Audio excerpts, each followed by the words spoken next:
నిన్న ఎమ్మెల్సీ పదవికి రాజీనామా చేస్తూ శ్రీమతి కల్వకుంట్ల కవిత గారు నిండు శాసన మండలి వేదికగా టీఆర్ఎస్ అధ్యక్షులు గౌరవనీయులు కల్వకుంట్ల చంద్రశేఖరరావు గారిని ఒక ప్రశ్న అడిగింది.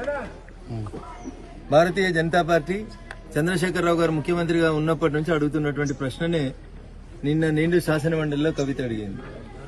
తెలంగాణలో ఏమి పీకి కట్టగట్టిరని మీరు దేశంలో పార్టీని పెట్టుకొని పోతామని బీఆర్ఎస్ గా మార్చుకొని పోయిండ్రు అని అడిగింది. ఇలా యువరాజు గారు చెప్తారా, బావలు చెప్తారా, బామ్మర్దులు చెప్తారా, లేకపోతే పెద్ద ఆయన ఫామ్ హౌస్లోకి వెళ్ళి లేచి వచ్చి బయటకు వచ్చి చెప్తారా చెప్పాలి. పంజాబ్ రైతులకు కొంచెం పోయి పైసలు ఎట్లు ఇచ్చారు, మహారాష్ట్రలో ఎట్లు ఇచ్చారు, కర్ణాటకలో ఎట్లు ఇచ్చారు, తెలంగాణలో నీ ఫామ్ హౌస్ దగ్గరకు వచ్చి చచ్చిపోయిన మా దౌలతాబాద్ రైతన్నలకు, చేగుంట రైతన్నలకు ఎందుకు డబ్బులు ఇవ్వలేదని మేము ప్రతిపక్షంగా చాలా సంవత్సరాల నుంచి మిమ్మల్ని మీరు ముఖ్యమంత్రి ఉన్నప్పటి నుంచి డిమాండ్ చేస్తా ఉన్నాం. మేము అడిగితే వేరే పార్టీలో అడిగినాం కాబట్టి ఏదో పాలోడో పంచాయతీడో కాబట్టి అడిగింది అనుకోవచ్చు. ఇలా సాక్షాత్తు మీ బీఫామ్ మీద గెలిచిన ఎంపీ, మీ బీఫామ్ మీద మీరు నామినేట్ చేసినటువంటి ఎమ్మెల్సీ, స్వయాన మీ కడుపున పుట్టిన బిడ్డ అడుగుతుంది. తెలంగాణ సమాజం మొత్తం కూడా అడుగుతుంది. తెలంగాణకి మీరు ఏమి పీకి కట్టగట్టిరని మీరు బీఆర్ఎస్ పార్టీ పేరు మార్చుకొని దేశమంతా తిరిగి ఎవరిని ఉద్ధరిస్తామని పోయిండ్రు. ముందు ఈ ప్రశ్నకు సమాధానం చెప్పినాక కేసీఆర్ గారైనా, కేటీఆర్ గారైనా, ఇంకెవరైనా వేరే విషయాలు మాట్లాడితే బాగుంటుంది. ఇకపోతే రాష్ట్ర శాసనసభలో జరుగుతున్నటువంటి భాష సంభాషణను చూస్తే నిజంగా బాధాకరమైనటువంటి విషయం.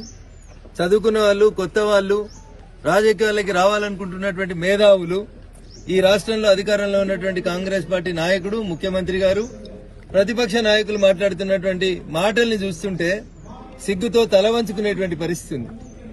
మీ దగ్గర సబ్జెక్ట్ ఉంటే సబ్జెక్ట్ మీద మాట్లాడుండ్రి, ప్రజలకు అర్థమయ్యే రీతిలో పాలమూరుకు జరిగినటువంటి అన్యాయాన్ని చెప్పుండ్రి. 10 ఏళ్లు చంద్రశేఖరరావు చేయకపోతే 2 ఏళ్లుగా రేవంత్ రెడ్డి పాలమూరుకి ఏం చేసిండో చెప్పురు తప్ప నీ నోరు కంపు, నా నోరు కంపు, అందరి నోరు మూసి కంటే కంపు. దీన్ని చూసి ప్రజలు ఏమనుకుంటున్నారంటే రాజకీయాల పట్ల ప్రజల లోపల ఒక రకమైనటువంటి ఏహ్య భావం కలుగుతుంది. అందుకని దయచేసి భాషను నియంత్రించుకోవాలని అటు ముఖ్యమంత్రి గారికి, ఇటు ప్రతిపక్షంలో ఉన్నటువంటి ప్రతిపక్ష పార్టీ నాయకులకు కూడా నేను ఈ సందర్భంగా విజ్ఞప్తి చేస్తా ఉన్నా. దయచేసి భావితరాలకి మనం సభ నడుపుతున్నటువంటి సందర్భంగా వాడుతున్న భాష గాని, బయట వాడుతున్నటువంటి భాషకు గాని కొంచెం దయచేసి ప్రజలు ఆమోదించే రీతి లోపల ఉండాలని చెప్పి విజ్ఞప్తి చేస్తూ, పాత ప్రభుత్వం, టీఆర్ఎస్ ప్రభుత్వం పాత సర్పంచుల్ని విస్మరించింది, పనులు చేయించి రోడ్ల మీద వేసింది, బిల్లులు ఇయ్యలేదు, మన ఊరు మనబడి బిల్లులు రాలేదు అని చెప్పి అప్పుడున్నటువంటి ప్రభుత్వం మంచిగా పనిచేస్తలేదని కాంగ్రెస్ కు అవకాశం ఇచ్చింది తెలంగాణ ప్రజలు. 2 ఏళ్లైంది మీరు వచ్చి, మన ఊరు మనబడి పైసలు రాలే, గ్రామ పంచాయతీలలో పనిచేసిన సర్పంచుల బిల్లులు రాలేదు, కొత్త సర్పంచులు వచ్చిర్రు, వీళ్ళకి నిధులు లేవు. ముఖ్యమంత్రి చెప్తాడు నేను ఢిల్లీకి పోయి మార్చి లోపల పైసలు తెస్తా. అయ్యా ముఖ్యమంత్రి గారు, నువ్వు ఢిల్లీకి రావాల్సిన అవసరం లేదు, మేమే గ్రామ పంచాయతీలకి, సర్పంచుల అకౌంట్లకి నేరుగా మేమే 15th ఫైనాన్స్ కమిషన్ డబ్బులు మేమే పంపిస్తాం.